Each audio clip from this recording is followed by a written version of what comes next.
happiness and fulfillment has to become a much bigger part of the conversation than financial upside.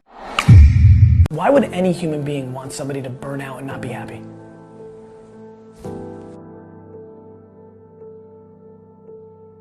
As I have more attention, I feel a greater responsibility.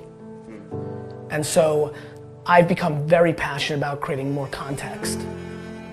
I think I'm at my best when I have time to talk like this, and I'm not when I'm too excited on stage or in a 1-second clip. I'm becoming more thoughtful because I'm surprised at the sheer level of quick judgments that our society has become comfortable with. A lot of people out there that really pretty much live their lives based on other people's opinions. Like, happiness and fulfillment has to become a much bigger part of the conversation than financial upside. I'm always very hurt when people think that I'm pushing hustle and too much work and make it for the money. You know, my behavior doesn't map to that. I would have been a venture capitalist then. Like, I'm talking about actually liking what you do. There are plenty of interviews in 2010 where my point of view on Crush It was make $86,000 a year and talk about strawberries. I've been talking about happiness the whole time. I have evolved and have been forced, because I feel like I've been dragged into being a poster child of something that I don't believe in creating clarity. I'm very fascinated by the conversation of work ethic, hustle, overworking. I'm fascinated by people's ability to not take on accountability. I never feel like my points of view and my thoughts and my hot takes and my passions and my story are right.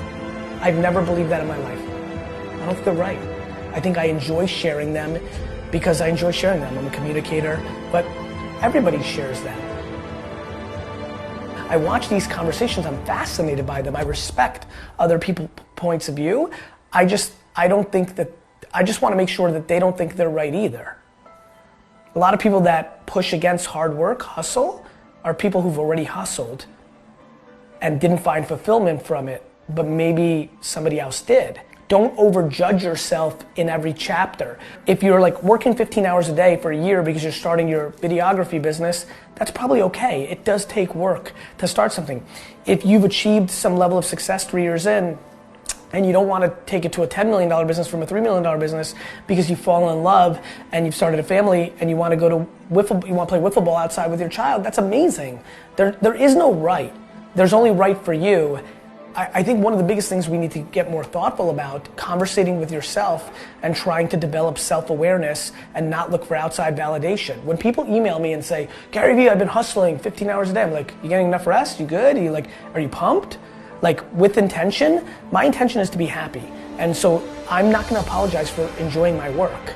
Has anybody called you a minimalist before? No, but it's funny that you just said that. Like, I understand that about me in some weird way. When I think about anything I buy, it's 100% for me. Even all the tchotchkes, the thrill of finding them at a garage sale, or like the one thing I actually buy that I think is silly is like custom New York Jets jerseys, but it's so for me. And it feels very real to me. Like, I don't have outside things kind of driving me, and that's what leads me to a lot of happiness. I don't care about social media. I really don't. I care about humans communicating with each other.